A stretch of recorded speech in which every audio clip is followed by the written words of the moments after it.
Mais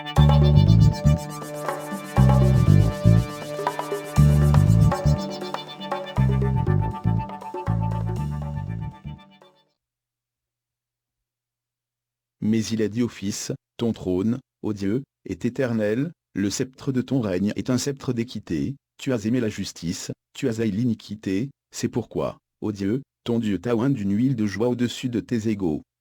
Bien sûr ici, l'on parle de Jésus. Certes, c'était une bêtise, mais ce qu'ils ont fait, c'est dur de revoir les mêmes scènes qu'ils m'ont fait. T'arrives pas à les oublier? Le 25 mai à Bondy, Gabriel, 14 ans, est interpellé, mais que s'est-il réellement passé? Ce soir-là, il quitte son domicile avec un ami et décide d'aller voler un scooter, mais 4 policiers du commissariat de Bondy les aperçoivent et décident de les interpeller. Mais le lendemain, les parents de Gabriel apprennent qu'il est à l'hôpital. Les médecins constatent notamment qu'il a 4 dents cassées, une fracture maxillaire étendue au plancher de l'orbite gauche avec hématome. Ils prescrivent 30 jours d'ITT. On a rencontré Gabriel, qui sort tout juste d'une opération délicate. Il parle pour la première fois. Je suis allée avec mon ami et on a voulu voler un scooter. Et lui, il a pris une route euh, qui allait derrière le scoot. Et moi, j'ai pris une route qui allait devant le scooter. Et juste avant la ruelle qui s'est passée, bah, j'avais vu des policiers. Et quand je les ai vus, bah, j'ai commencé à courir. Pourquoi tu courais et pourquoi tu t'es pas arrêté tout de suite? Parce que j'avais peur. J'avais peur. Il courait, m'insultait, il me disait arrête-toi, arrête-toi, enculé. Et c'est là où j'ai eu peur et c'est là où j'ai couru. Euh, Après, quand ils m'ont attrapé, je leur ai dit s'il vous plaît, je me rends. Et c'est là où ils m'ont tapé. C'est là où ils m'ont mis à terre, ils m'ont mis les menottes. Il y en a un, il a mis ses pieds. Ils étaient combien à ce moment-là? J'étais quatre. Il m'a mis les menottes et il a mis les genoux sur mon dos. Il a, il a, il y a une femme, elle m'a tenu les pieds. Et pendant qu'un barbu policier me tapait avec la pointe de ses pieds. C'est-à-dire que ils faisaient comment? Ils donnaient des coups de pied? Où ça? Dans mon visage. Dans ton visage? Tu te rappelles combien de coups t'as Trois, reçu? quatre. 3-4? Et c'est à ce moment-là que t'as été touché au niveau de l'œil notamment? Oui. Vous avez fait quoi? Vous êtes allé au commissariat? Oui, oui, on est allé au commissariat de Bobigny. Je suis restée là-bas au moins 45-40 minutes à peu près. C'est là où j'ai commencé à vomir et j'avais mal de tête. J'avais du sang qui coulait au niveau de mon visage. Où ça exactement? Par ce côté, je le voyais quand je touchais là, il y avait ma main qui était pleine de sang. Et c'est là que j'ai commencé à pleurer. Je leur ai dit, s'il vous plaît, enlevez-moi les menottes. Et ils ont dit, non, mais on doit te desserrer un peu. Et puis, c'est là il y avait le barbu qui m'avait tapé, il est venu. Il a voulu m'amener à l'hôpital. Et je vomis devant la voiture. Il y avait des pompiers, ils sont venus me chercher. Et quand il y avait les pompiers, ils ont dit comment je t'ai fait ça et il y a les policiers, ils ont dit que j'étais tombée. Alors moi je leur ai dit non c'est faux, ils m'ont tapé. Les policiers ils disent que t'es tombé, un policier est tombé sur toi? J'arrive pas à croire ça. Toi, J'arrive pas à toi, croire qu'ils mentent de cette manière. Ça s'est pas passé comme ça. Ils m'ont tapé. Je sais que je suis pas tombée, qu'ils m'ont tapé.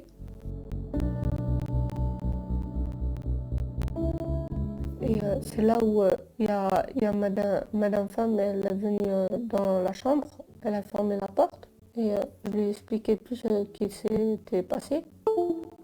Et elle avait dit que mon état il était grave, que j'avais l'os cassé en bas et elle a demandé le numéro de ma mère. Et c'est là où ma mère elle est venue. tes parents ils étaient pas au courant Non, avant qu'elle les appelle que t'étais à l'hôpital et que... non, ils n'étaient pas au courant que j'étais à l'hôpital. Parce que les policiers leur ont pas dit... Non, ils l'ont pas dit. C'est Madame Femme qui leur a dit que j'étais à l'hôpital. Quand tu t'es réveillé et que t'étais pas bien, tu pensais à quoi? Je pensais à rentrer voir ma famille. Je pensais à ne plus revoir les policiers. à rester qu'à la maison et ne jamais sortir dehors. J'avais envie de pleurer encore et encore. Et ma mère aussi, elle pleurait.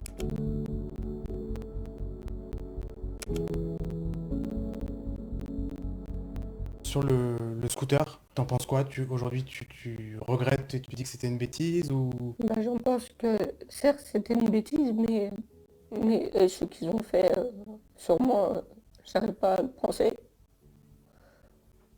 La nuit, j'arrive pas à dormir. 2 heures du matin, je reste et il y a ma mère, elle reste avec moi. C'est dur de revoir les mêmes scènes qu'ils m'ont fait. T'arrives pas à les oublier? Merci beaucoup, Gabriel. D'après la version des autorités, les policiers auraient poursuivi Gabriel qui tentait de fuir. Le jeune serait alors tombé tout seul et un policier aurait trébuché sur lui. La famille a porté plainte pour violence en réunion sur mineur de moins de 15 ans par personne dépositaire de l'autorité publique. Le parquet de Bobigny est saisi, mais l'avocat de Gabriel dénonce l'inaction du ministère de l'Intérieur.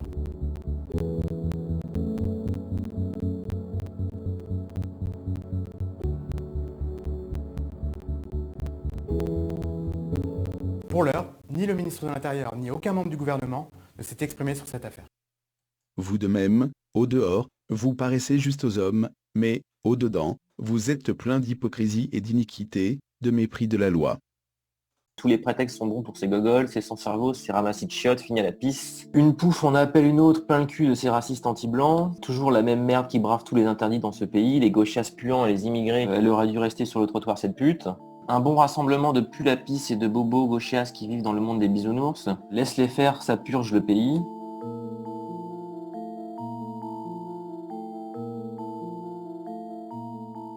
Alors, c'est un groupe qui est composé de 8000, un peu plus de 8000 personnes, essentiellement des gens qui sont dans la police nationale, police municipale, un peu de gendarmerie. Il y a aussi un peu de gens qui sont plutôt proches du milieu militaire. Et sur le groupe, c'est essentiellement l'actualité de la sécurité publique, donc des articles qui sont relayés sur l'actualité. Donc récemment, il y a eu les manifestations, ça peut être sur les propos de Camille Jordana, tout ce qui concerne la police est diffusé et ensuite commenté et entre guillemets débattu.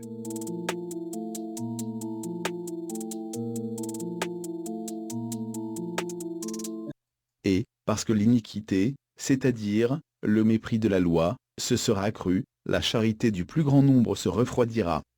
Quand on lit ce texte, on pense surtout à la délinquance. Mais que dire si ceux qui sont censés garder la loi, ne la respectent plus? C'est alors que nous voyons, la dernière génération dont parle la Bible. À un moment donné, je suis tombé sur un mème qui était vraiment trop extrême, où ça c'était vraiment l'apologie de la mort. En fait, sur le mème, c'est une image de 4 fossoyeurs ghanéens qui sont assez célèbres sur les réseaux sociaux. C'est un peu un mème qui tourne pour faire des blagues quand quelqu'un a un accident, glisse, on les met en train de danser après une vidéo. Là, c'était une image figée avec sur le visage des 4 fossoyeurs, il y avait un panneau haute voltage qui fait référence à la mort de Ziad Ebouna. Il y en a un autre, c'est un poteau, pour la mort de Sabri à Argenteuil en motocross, qui s'est pris un poteau. Sur le troisième visage du fossoyeur, il y avait une portière de police qui fait référence à un accident entre justement une portière et un jeune en motocross à Villeneuve-la-Garenne. Sur le quatrième visage du fossoyeur, on avait un train qui fait référence à l'accident entre un jeune de Montigny et Corneille, un jeune qui a percuté ce train, qui a trouvé la mort. Des milliers de personnes qui ne se sentent pas en sécurité face à un flic, et j'en fais partie. Camilla Jordana a créé un peu une polémique, ils se sont même répandus avec Christophe Castaner, et Camilla Jordana se sont répandus. Camilla Jordana, elle s'en prend un peu plein la tronche par certains, avec des insultes hyper sexistes comme sale pute, comme ton cerveau est placé dans tes seins, des trucs un peu comme ça. C'est toujours en référence en général à la prostitution, quoi. Alors, on retourne faire le trottoir. Le rassemblement pour Adama Traoré, ça a commencé à être commenté en direct. C'est parti sur des blagues, c'est la marée noire, c'est noir de monde, c'est sombre, etc. Donc sur des commentaires finalement racistes. jamais modéré et jamais repris, quoi. Et en général, les commentaires les plus racistes sont les commentaires qui ont le plus de likes, de j'aime, quoi.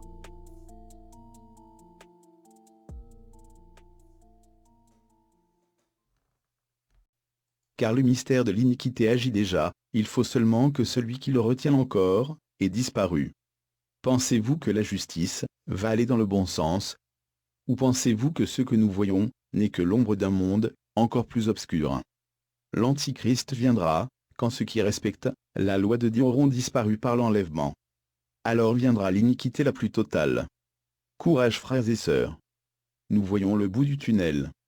Si je peux m'exprimer ainsi. Aucune intervention, pas de communiqué, pas même un tweet. Un silence assourdissant selon la droite et dans lequel se sont en tout cas bruyamment engouffrées les oppositions. Pour quelqu'un qui a une parole sur tout et n'importe quoi, là, sur un sujet majeur, le président n'aurait rien à dire. C'est ainsi interrogé l'écologiste Julien Bayou.